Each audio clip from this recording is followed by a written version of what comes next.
La Bible au petit matin. 1 Jean chapitre 3.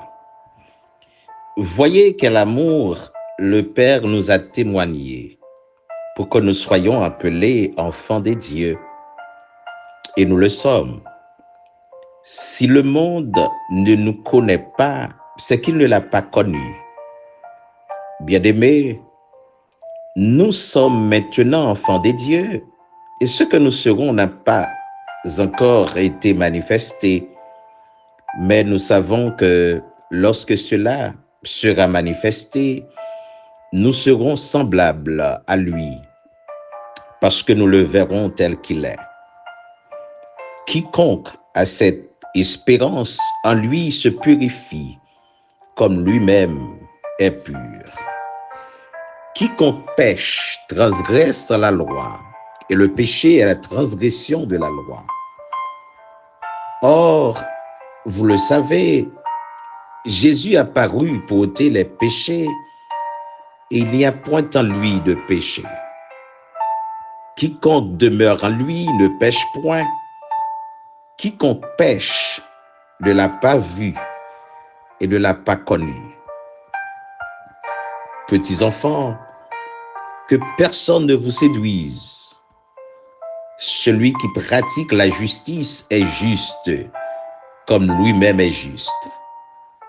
Celui qui pêche est du diable, car le diable pêche dès le commencement. Le Fils de Dieu apparut afin de détruire les œuvres du diable.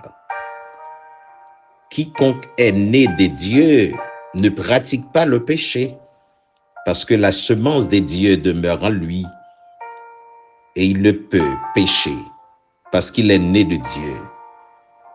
C'est par là que se font reconnaître les enfants des dieux et les enfants du diable.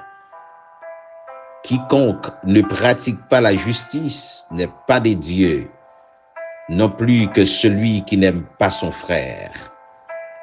Car ce qui vous a été annoncé et ce que vous avez entendu dès le commencement, c'est que nous devons nous aimer les uns les autres et ne pas ressembler à Caïn qui était du malin et qui tua son frère.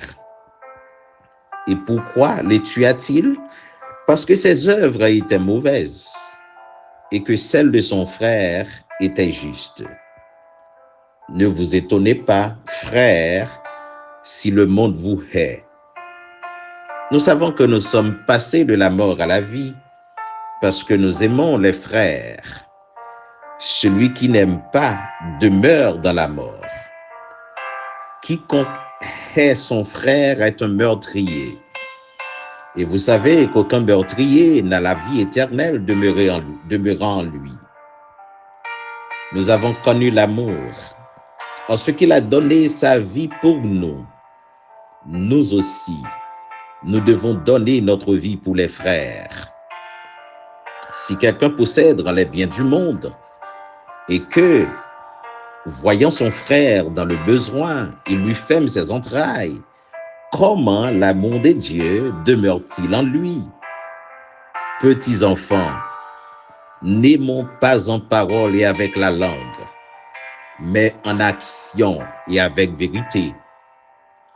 Par là, nous connaîtrons que nous sommes de la vérité et nous rassurerons nos cœurs devant lui. Car si notre cœur nous condamne, Dieu est plus grand que notre cœur et il connaît toutes choses. Bien-aimés, si notre cœur ne nous condamne pas, nous avons de l'assurance en devant Dieu.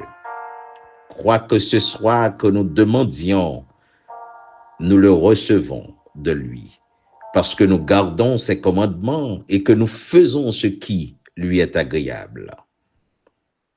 Et c'est ici son commandement, que nous croyions au nom de son Fils Jésus-Christ et que nous nous aimions les uns les autres selon le commandement qu'il nous a donné. Celui qui garde ses commandements demeure en Dieu et Dieu en lui. Et nous connaissons qu'il demeure en nous par l'Esprit qu'il nous a donné. Amen. Amen. Amen.